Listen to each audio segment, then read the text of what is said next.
There's an old expression, "It ain't what it used to be," a term used to describe something that no longer is held in high esteem, something that has ceased to be that which it once was. Sadly, radio has fallen to a very low ebb. Creativity has given way to mush. It is no longer uplifting, no longer fun, and that's very sad. People are ready for a change. For my Sunday show 1974, here's Share a Memory. And as you listen, think about this show running opposite of Rush Limbaugh today. Which would you rather listen to? And remember, this show is over 30 years old. We thought this afternoon it might be interesting for some early recollections of how Kentucky was and how things used to be. If you have some early recollections, memories, or memoirs, why don't you share them with us? This would be an ideal time for some of the old-timers to join in this afternoon. Mrs. Bain-Taylor, you have recollections? Yes, I do. What recollections do you have? What are the ones that stick in your mind? Well, this predates the flood, the 1937 flood. But this is 1929 when the American Legion National Convention was held here. Mm-hmm. And the veterans were poured in by thousands, and they had a lot of fun and a lot of jokes. They tried to embarrass everybody on the streets, and I'll tell you where everybody was. Was that in Louisville? Yes, in Louisville. And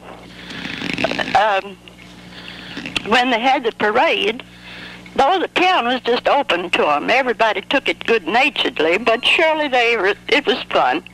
And the parade, though, was the biggest event that I had ever been in, and a lot of people had seen, you know. How big was it? Oh, it took 4 hours, I think, to pass 3rd and Broadway. And it came down from Oak Street, down 3rd, turned at 3rd and Broadway, went to 4th and Broadway, and turned on to 4th Street, and went right on down to the river, I guess. Huh.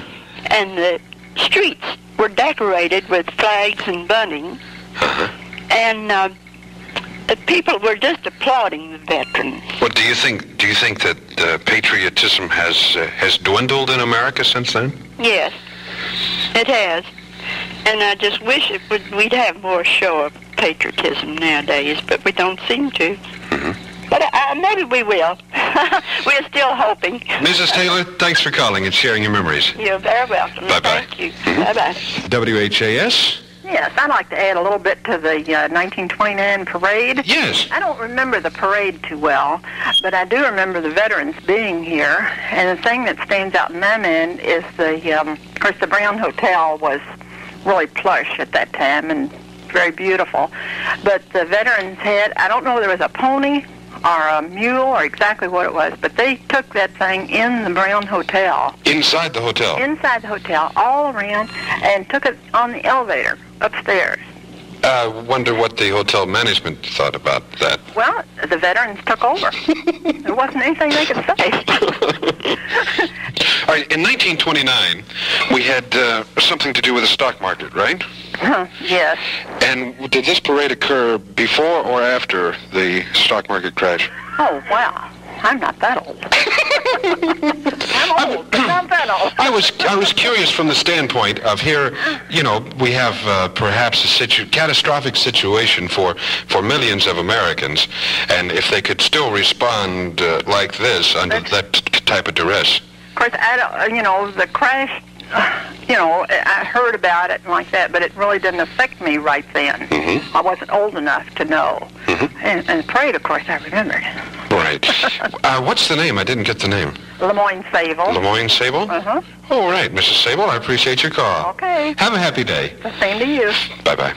Ray Flam, you wanted to talk about 1934? Yes, sir. What happened in 1934 in Kentucky? 1934 was a very large veterans parade. Ah. And the veterans are, now I'm not a veteran. I'm a veteran, but I don't belong to the veterans organization. Right. But they were here and had one terrific parade, and it went through 4th Street also. Mm-hmm. And then I went to the World Series in St. Louis on Friday. When it ended, when saw Dizzy Dean pitch on Sunday, and I rode back with all the men who are all the veterans, and one fellow gave me a $20 bill to take care of him and be sure that he got off of the train in St. Louis. And that's the reason I remember it. Dizzy Dean, that was before his broadcasting career, right? Yes, sir. Dizzy Dean pitched on a Sunday afternoon and lost 2-1 and jumped up and down, on the seat of his pants, just beating the ground when, I forget who it was with Detroit, hit a home run. Was he? He was leading 1-0 going into about the 8th inning.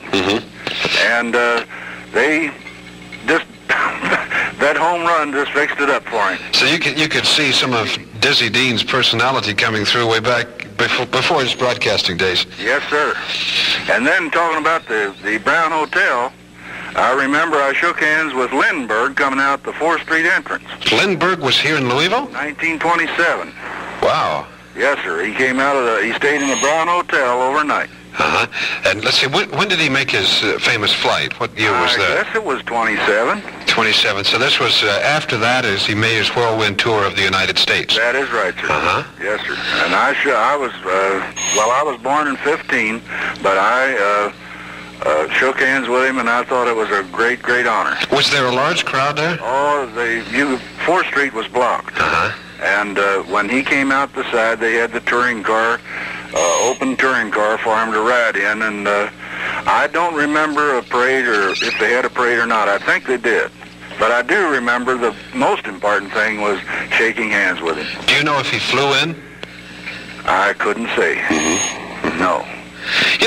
You know, talking about flying in and talking about Lindenberg, we used to go to Bowman Field when I was a little boy and watch the mail plane leave on Sunday afternoon. It left about 4 o'clock. And this pilot would come out with his boots and his knickers and his leather jacket and his goggles and a helmet. And the mail would come in, the mail truck, and they would rush over and dump it into this single-seater, and off he'd go. And we thought it was something else. Well, I wouldn't want to say it, but maybe mail moved faster then than it does now. It could be so. Yeah, but you could depend on that plane leaving about 4 o'clock on Sunday afternoon. Right. I was curious now. It seemed that in that time span and all through America up until that time, we've had national heroes. Right.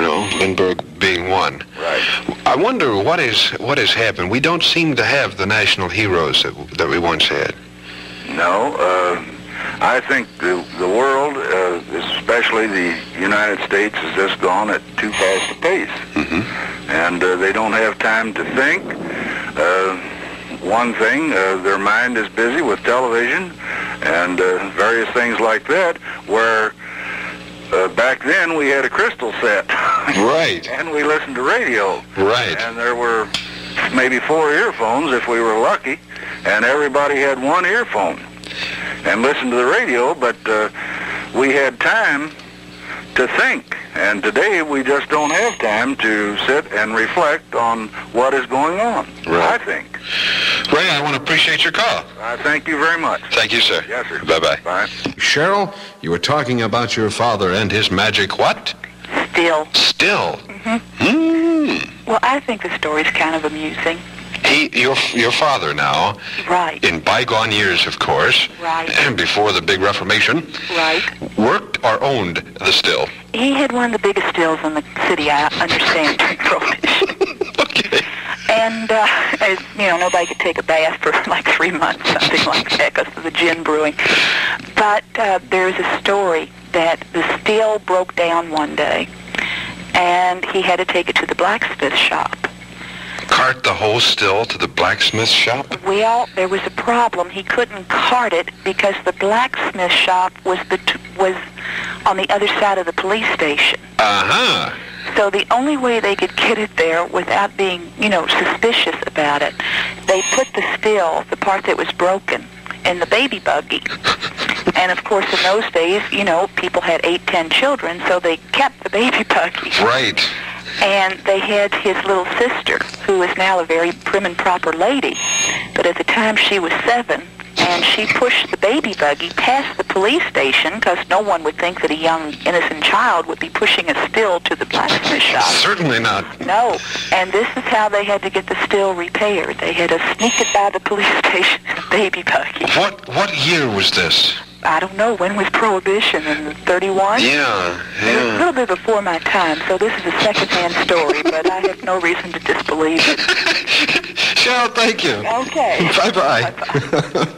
Mrs. S.W. Kellerman, you wanted to speak about what event? Yes, have you ever heard of Wrong Way Carrigan? Of course, everyone. Half our staff, I think, are descendants, including myself. Is that right? Yes. Well, he was here in town in 1939. In 39? Yes, and they had a parade out Bardstown Road and to Bowman Field. And in the evening, probably in the day too, they would take up passengers in his plane for $1 a piece and would take you over the city. Now, I've heard, tell me, was Wrongway Carrigan, was he a football player or a flyer? He was a pilot. He was a pilot. And he was flying, he was in New York, and he was going to go to California. Yeah? And ended up in England. That's why he's called Wrong Way Carrigan. Well, now, there was a movie, I believe, about a football player. Yes. That had the same name, I think, or something. And that was where the confusion came on my part. But Wrongway Carrigan was a pilot. Yes. And he headed from, he was left New York and headed for California and ended up in England. Now, how that plane ever made it to England, I'll never know, because I was scared to death when I went up in there. You flew in the plane? Yes, my husband and I, we weren't married at the time, we were dating, and we went out and went up in this plane and took us all over the city of Louisville, and for $1 a piece. What kind of plane was it? I don't know. But it was wooden and it was real rickety, you know. Did it have 2 wings? Oh, yeah. 2 wings and a propeller, and I think that's about all. But it was fun. Well, we've had many famous celebrities visit Louisville, haven't we? Yes. Lindbergh and Wrongway Carrigan. Well, son of a gun. Thank you very much. Bye-bye.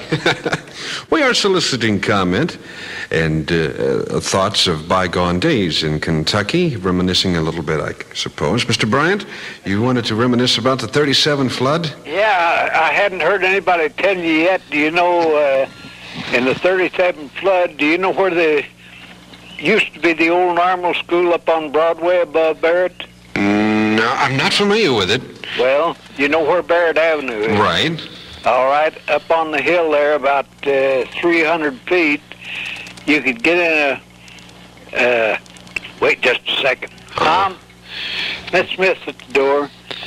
Now, Barrett Avenue is where the hospitals are now, aren't they? Yeah, up there? Broadway. Right. Barrett and Broadway.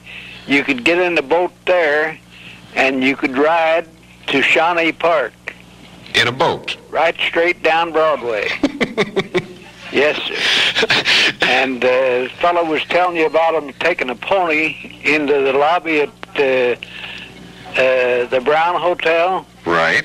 Well, he's passed away now, but I know a fellow that rode a boat through there. Through the Brown Hotel during the 37 flood? That's right. Through the lobby of the Brown Hotel. Now, let me ask you, was there advance warning that the flood would be as bad as it was? No, sir. There was not? There was not. Had it been raining for quite some time? Oh, it had been raining for a month. Right. It just kept raising. It got up to 57.3.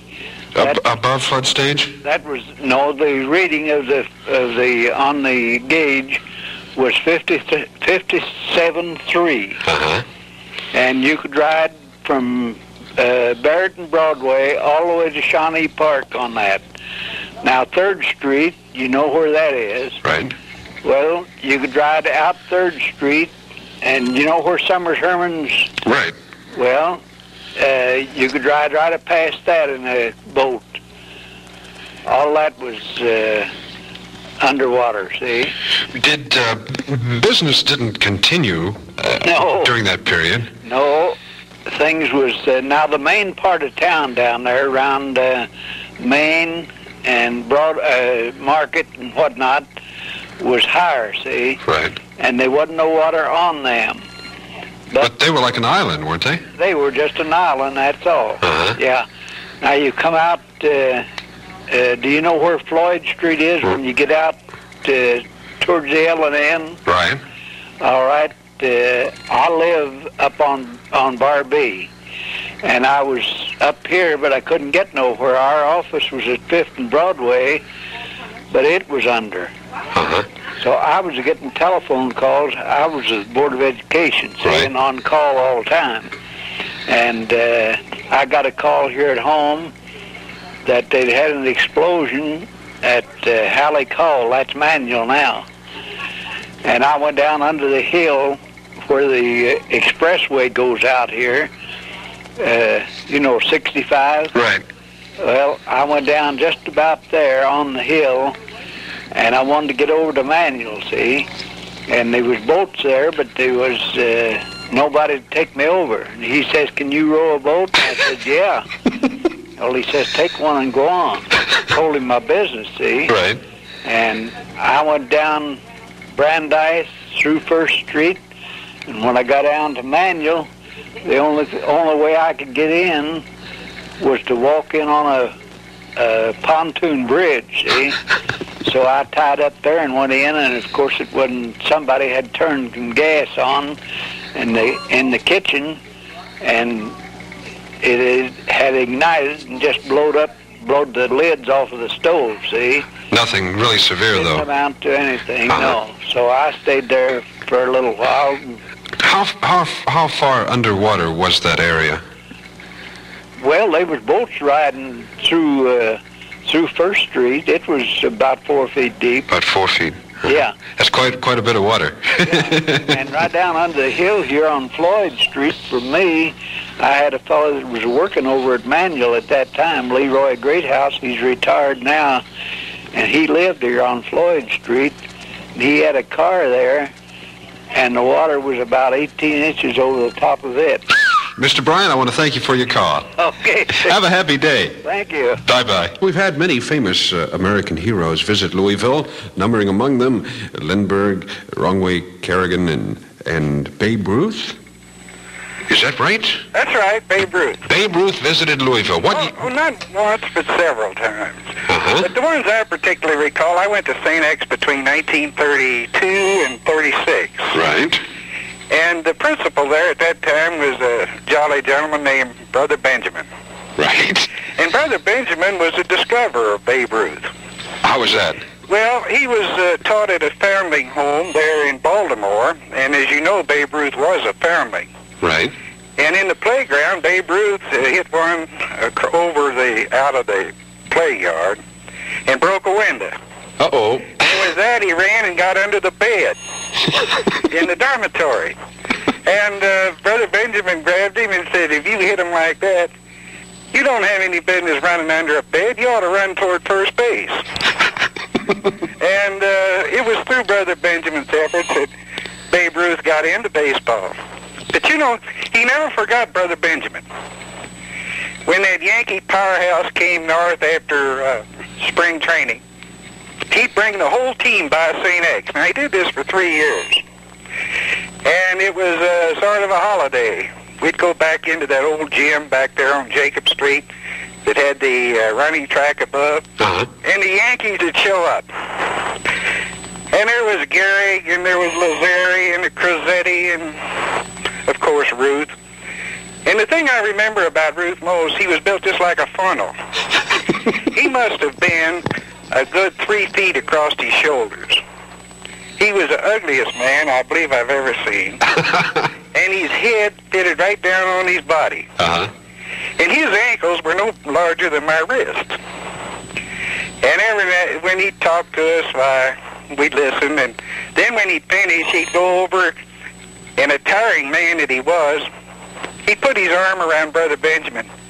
And Brother Benjamin was 5 foot. He had a gray fringe and bald-headed. And when he put his arm around Brother Benjamin and, in effect, squeezed him a little bit, Brother Benjamin would just Well, he was in seventh heaven. Well, now, how old were you doing this? Oh, let's see, I was about 15. You were about 15, and for any young man about 15, of course, baseball is a large part of his life. Oh, in those days, because in the summertime, you either were a good ball player or you were a good reader. You didn't have choices. Right. You played ball, but he'd take the St. X baseball team out to Parkway Field, and they'd play the exhibition game. But it was always a thrill to see Babe Ruth, and I just glory in the fact that I was just a part of history at that time, because he was undoubtedly part of our heritage. Right, and you say Brother Benjamin was the principal at St. X? That's right, yes, sir. So he came through for 3 years, and every year was always a delight, but that was Brother Benjamin's day. He was very well pleased to crawl back for another 364 days and wait for Babe Ruth to come through again. Mr. Kellerman, thank you, sir. It was delightful. Thank you. Bye-bye. Discussing things that have occurred in Kentucky in honor of Kentucky's bicentennial anniversary. And Mrs. Hunter, you had an observation? Yes, I said that I wondered if anybody had mentioned anything about the Clark Bridge being opened in 1929, because that was the bridge between Jeffersonville and Louisville. Right. And I know the American Legion National Convention they were anxious to get it done for them to, because their convention was in September. I see. So they worked like almost overtime to complete that bridge. Yes, they did. Yes, and of course I'm 85 years old. I was born in Louisville, but I've lived in Jeffersonville for many, many, many years. Right. But at the time I was married, at the time that bridge was being built, I remember so well, because Mr. Hunter, I was married, and Mr. Hunter was a contractor, and he put a system in out at the Mangle Company, manufacturing company. Put a system in? Yes, that was a woodworking factory at that time. Oh, yes. I don't know what they do now.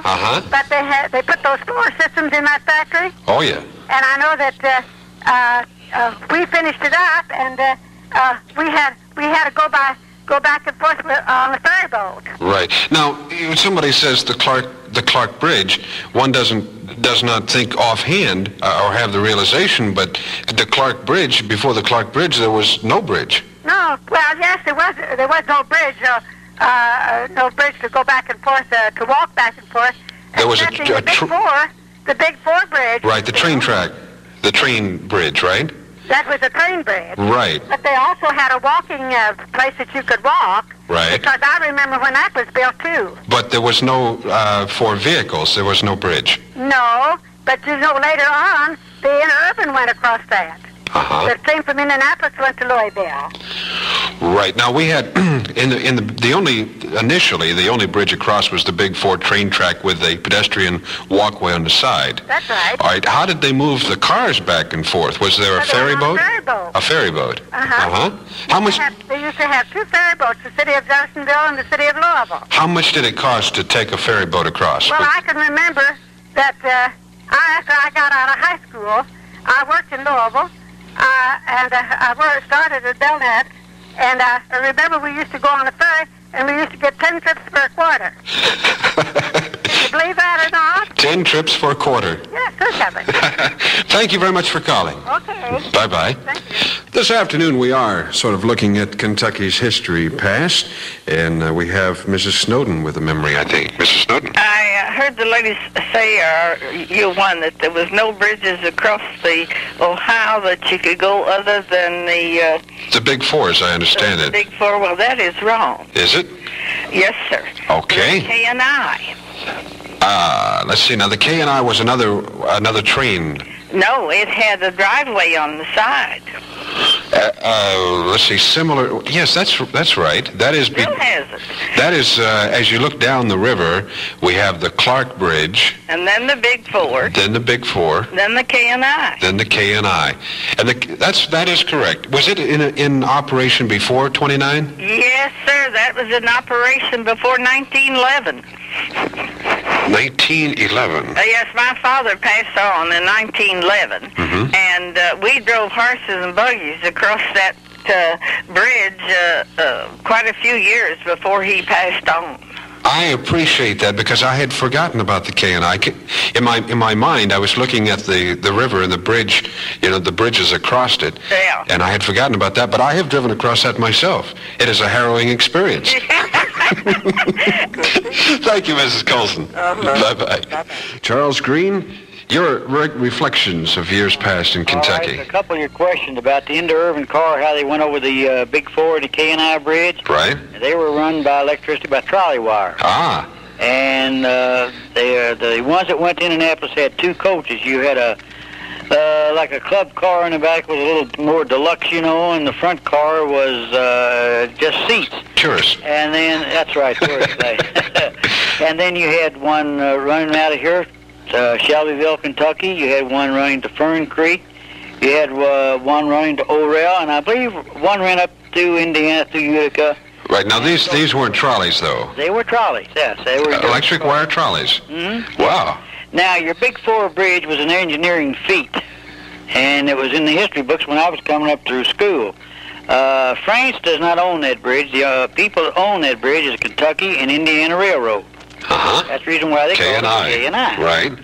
Listen, you mentioned the incandescent lamp, and I would like to ask you if it's true or if you were familiar with the fact that Edison spent some time in the Louisville area. Oh, yes, I have been. Anybody that's been born in Louisville knows that, because if you look at the Courier, this morning's Courier, you'll see the house, a picture of the house that Edison lived in up on Washington Street.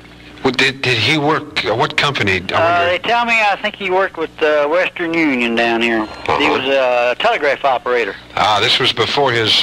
before the discovery of the electric lights, sure. Sure. But... well, it's been interesting for me not being, born in the Louisville area and recapping some of its history this afternoon. It's been extremely interesting. Oh, I'll tell you, I think you did a wonderful thing this afternoon, because... I don't believe you'll have to hold an audience very much, because I believe you have it. But this afternoon, I think it's especially interesting on kind of a dreary day, and people reminiscing. It's something like this should be really, the station should put it on tape for a long time to play it back to get a lot of interesting stories. Well, it is being recorded, and perhaps... the whole thing. Right, and perhaps another month or so we might be able to play it back and listen to it. Some of the things for this 200th year, I think it's wonderful. Right. Mr. Green, thank you for calling. Thank you for your kindness. Bye-bye.